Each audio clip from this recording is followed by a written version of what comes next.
Hi everyone, it's Linnea for LDRS Creative, and I have another HSN featured project to share with you today.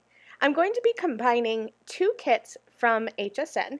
I have some paper and ephemera from the Yuletide Paper Craft Collection, and I'm also going to be bringing in the Christmas Floral stamps, dies, and stencils. I love being able to mix and match products on one card and kind of just making something unexpected. And I like that with the Christmas floral stamps, dies, and stencils, you can easily customize the colors to match any pattern paper that you're using. So I'm going to start here with the stamp from the Christmas floral stamp set. It is one large stamp, one about 4 by 4 inch stamp that's going to stamp all 5 of these floral sprigs. I stamped that with Raven Hybrid ink, and I worked quickly and I added some clear embossing powder over the top and heat set that. I like to heat set my images when I'm working with layering stencils. That way I can be sure that nothing is going to smudge. So the Christmas floral layering stencils consists of 4 stencils. There's going to be 2 stencils, 1A and 1B, and that's going to be for the greenery. And then you're going to have 2A and 2B for the berries. So I'm starting with the first stencil. You can really start with any one that you want. And I'm going to add a Kelly green, kind of like a true green color, all over this stencil. I'm not really taking any care to add any shading or anything because that's what that second stencil is going to do. I'm going to just remove that first stencil and then bring in the second one. And there are etch marks on these stencils so that you can easily line up the etchings with the outer lines of the stamp.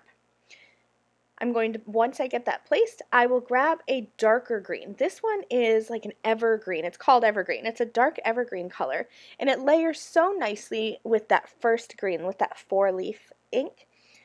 And when I remove this stencil, you're going to see now that my greenery is done. I have a base color of green, and then I have some shading.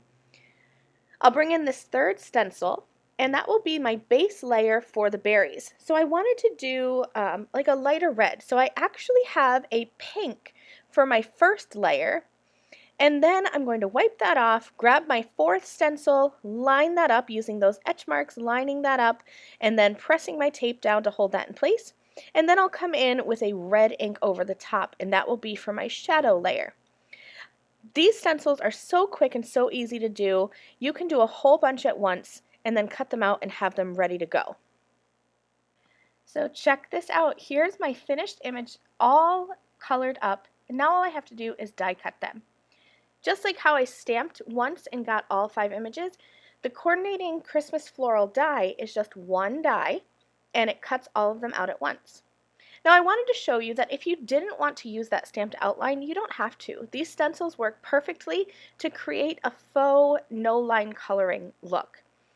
I've done projects on the LDRS Creative YouTube channel before using just the stencils without the stamps, so go ahead and check out other videos using the Christmas floral stamp stencil and dies for that technique. I lined up the die, and I'm going to cut out all 5 of these floral sprigs all at once. I just love having one die, one large die, and being able to cut them all out and ready to go for a project. I took some paper from the Yuletide Paper Craft Collection. I cut down that background piece. That's 4 1/4 by 5 1/2. That's the one with the stripes. And then I also took a gold foiled piece and trimmed that down.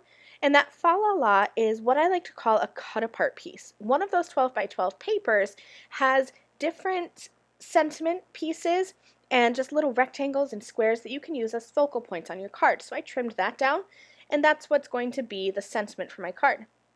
From there, I'm just going to take my floral sprigs and tuck them in all around.